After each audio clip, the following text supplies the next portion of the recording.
Hello and welcome to the Temple of Tomes with your host, Indie Comics Jones. Today is March 10th, 2021, and this is episode 227. We're going to take a look at Deep Beyond today. This is issue number 1 from Image Comics. It comes in at a whopping $3.99.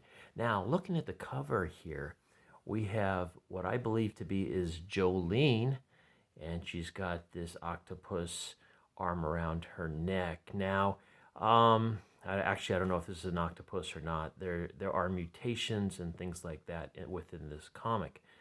Now, this scene doesn't actually happen. However, it is kind of a depiction of perhaps what she feels she is being entangled and ensnared within the story within.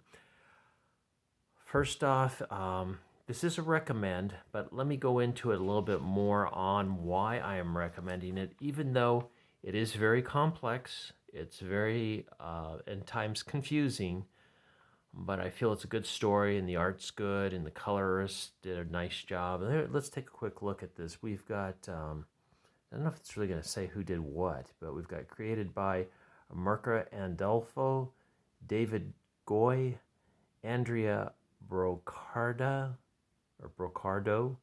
and Barbara Nocenzo. I believe that's what we've got here. Actually, this says it came out in February, but I just picked it up today. Or excuse me, yeah, it was today. Okay, so we've got this mysterious look here of kind of looks like maybe a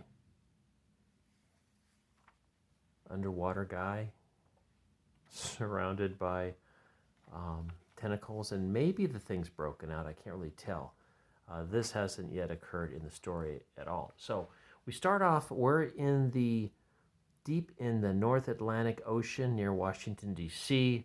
This is actually aboard a submarine. They don't spell that out. You kind of have to read it, then kind of go back and reverse engineer to get to things. It's not really pointed out obviously in certain areas. So we have this woman. She appears to be the lone survivor.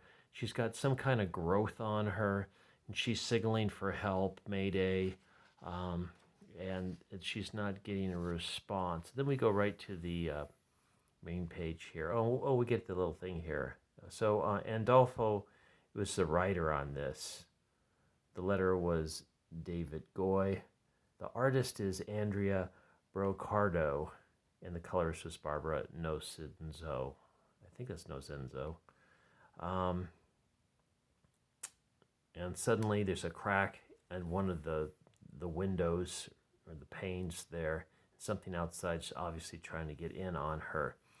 Meanwhile, this is the day after, and they don't really say where this is exactly, so that's a little confusing. So it took a while for me to, I think I read this part about 3 times to figure out what was going on. This male here, he is a male. He is the, you'll see him striking some funny poses later. He is the son of the president, and apparently for 85 years, there was some kind of disaster that they call Recollection Day, and they observe it December 31st every year. His father happens to be the president 85 years later of the United States, and he goes to this party. He leaves the Secret Servicemen behind because there's Army personnel within this party, 6 of them, and his name's Tim, and he's approached by this woman. I don't know if they ever tell her what her name is,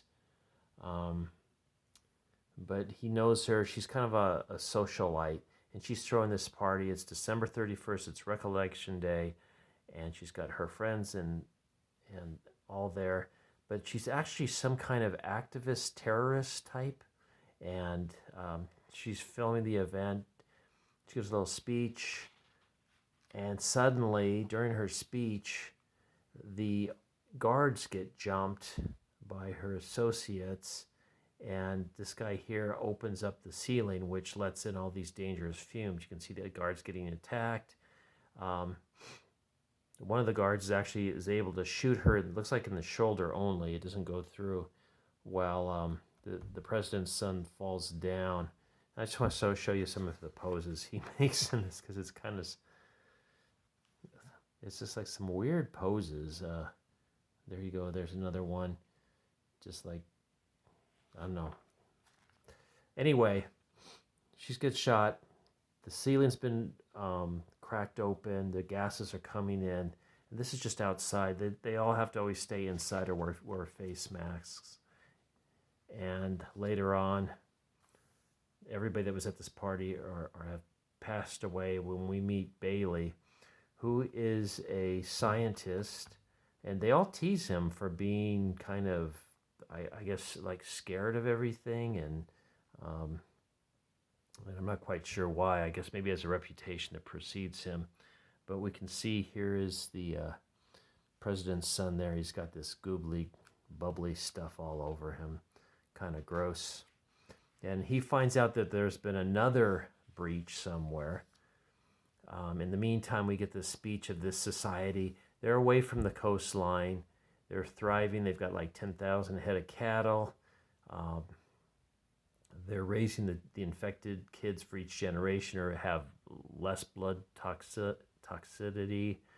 And we sweep in, and the Bailey, the scientist, is now come to talk to this woman here. And her name is Eve. She's somewhere high up in some kind of research society or whatever. And it turns out Eve is married to Pam, who's the woman at the beginning that's got all the stuff growing on her. And also, one time, Pam, I guess, was going to marry Bailey. So I guess there's some kind of love triangle going on. I'm not quite sure. But they speak back and forth, and she's telling him that she doesn't know where Pam is.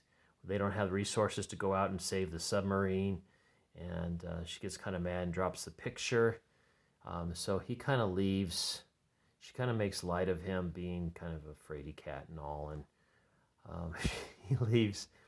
And she opens up this picture that fell off and cracked open, and there's actually another image here.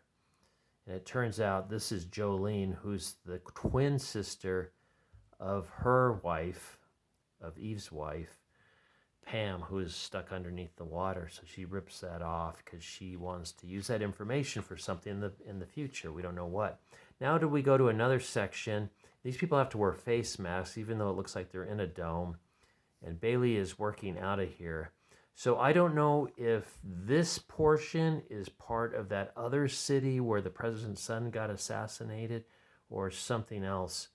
It's hard to say, but he recollects his relationship with Pam, how she wanted him to go with her to this research job, and he said no, it's too dangerous out there, and she left him anyway.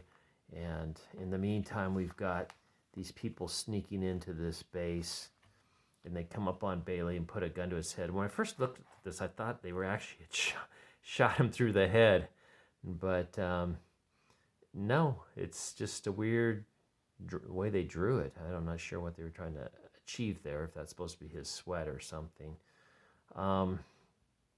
So it turns out this is where Bailey meets the sister, the twin sister, and she plays back for him Pam's call for help and what was going on. And they discuss something's going on, but they want to go to the port and go find the submarine on their own. These two here, Kay, I don't know what his name is, Kay and Jolene. And they need Bailey because he's got access.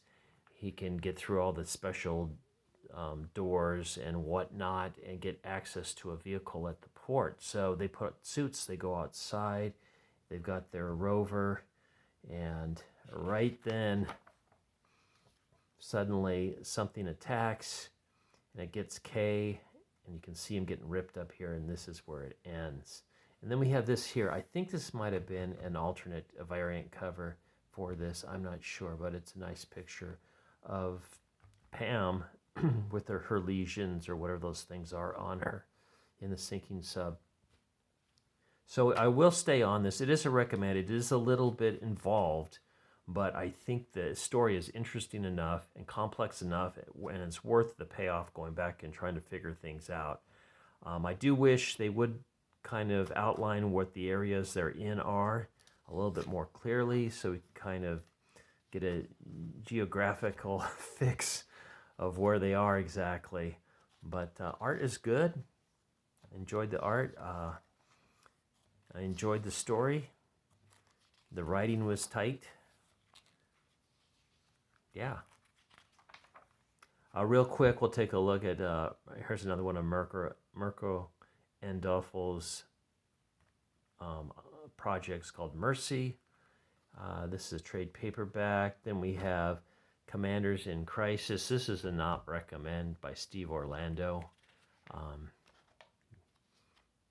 And then we have some previews for the next issue, the variant issues that we saw earlier, or for this issue, what they have here. Are these the variants? Yeah. And then we have also Mirka Andolfo's Unnatural, if you've been reading that. A little blurb for that. I believe that's in trade as well. And just kind of Arachnia Studios, which I think is Mirka Andolfo's studio. And there you have it. We're hypocrites. We're surrounded ourselves with fiction. We celebrate a lifestyle that's never been sustainable, one we don't deserve. Okay. So there you go. Recommend, but you're going to have to do your homework on this one. Thanks for stopping by and listening to this review. As always, please please subscribe if you haven't. Please leave comments, and we'll see you next time at the Temple of Tomes. This is Indie Comics Jones bidding you adieu.